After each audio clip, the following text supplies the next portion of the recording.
જય માતાજી, જય દ્વારકાધીશ। તો તમારું બધાનું નવા વિડીયોમાં હાર્દિક સ્વાગત છે। અને આજે અમે ફરીથી છે ને એક રેસીપી વિડીયો લઈને આવી રહ્યા છીએ। ને આજે અમારે ભરેલા રીંગણાનું શાક બનાવવાનું છે, તો કન્ટિન્યુ અમારા વિડીયોમાં બન્યા રહેજો। હાલો તો આપણે બનાવીએ ભરેલા રીંગણાનું શાક।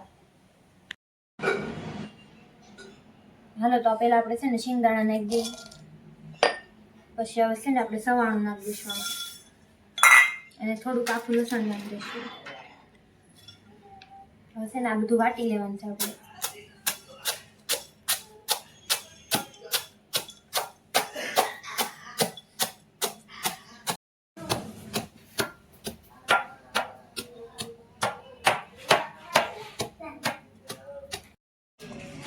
તો છે ને આપણે ટમેટું એક સુધારી લઈએ। હા તો જો હવે આ છે ને આપણે રીંગણામાં ભરવાનો મસાલો તૈયાર કરી લઈએ। આ પેલા બધું સવાણું ને એવું બધું વાટેલું શિંગદાણા ને એવું બધું નાખી દઈએ। આમાં ધાણા જીરું, હળદર, લાલ મરચું અને મીઠું,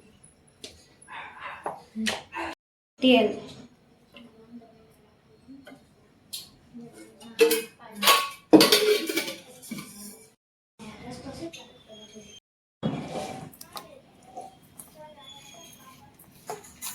આ મસાલો એકદમ સરસ મિક્સ કરી લઈએ આપણે। ને મસાલો મિક્સ કરીને આપણે રીંગણા સુધારી નાખવાના છે।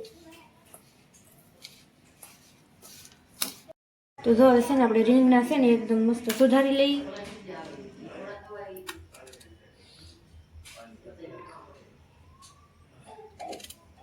આવી રીતે છે ને આપણે બધા રીંગણા સુધારી ને જોઈ લેવાના છે। પછી આપણે છે ને આ બધા રીંગણા મસાલો ભરવાનો છે।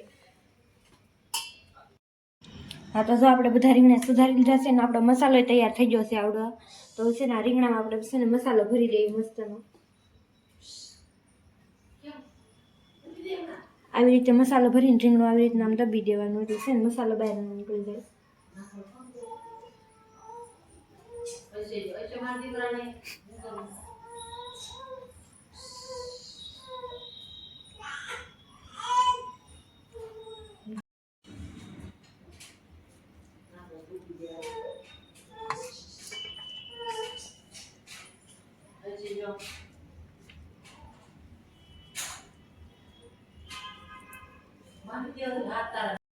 હા તો જો આપણે આ રીંગણા ભરીને તૈયાર થઈ ગયા છે ને, તો છે ને આપણે આ રીંગણાનું શાક મૂકી દઈએ।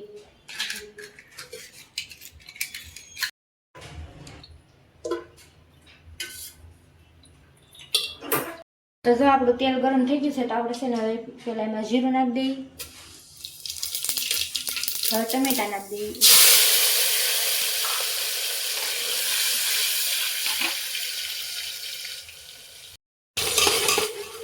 ટમેટા પાકી જશે તો છે ને આપણે એમાં છે ને રીંગણા નાખી દઈએ। હવે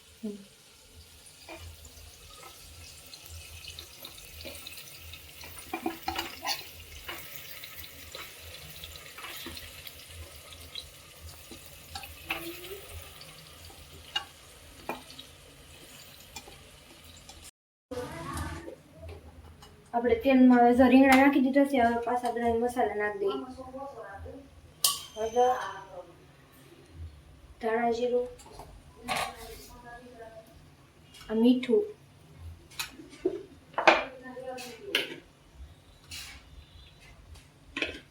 ને મરચું। હવે જે આપણે રીંગણા ભરતા મસાલો વધ્યો હતો ને એ મસાલો નાખી દેવાનો છે।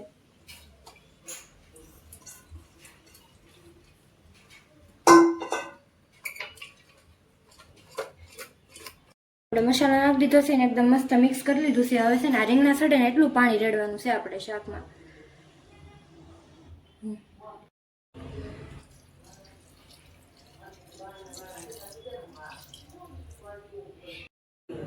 હા તો જો આપણે શાક બરોબર મૂકી દીધું છે ને, હવે છે ને આમાં 3 સીટી વાગે ને ત્યાં સુધી શાક પકાવી દેવાનું છે। 3 સીટીએ જોઈ લેવાનું છે આપણું શાક। હા તો જો આપણે કુકરમાં 3 સીટી વાગી ગઈ છે, તો આપણે છે ને આપણું શાક જોઈ લઈએ।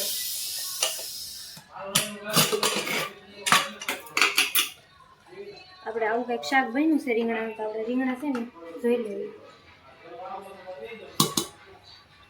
તો આપણે રીંગણા સડી જશે ને શાક સરસ બની ગયું છે તો છે ને આપણે કોથમીર પર નાખી દઈએ થોડી. હા, તો તમને બધાને અમારા ભરેલા રીંગણાની રેસીપી કેવી લાગી જરૂર કોમેન્ટમાં કહેજો. અને હવે મળશું આપણે બીજા વિડીયોમાં. ત્યાં સુધી બધાને જય માતાજી, જય દ્વારકાધીશ, બાય બાય.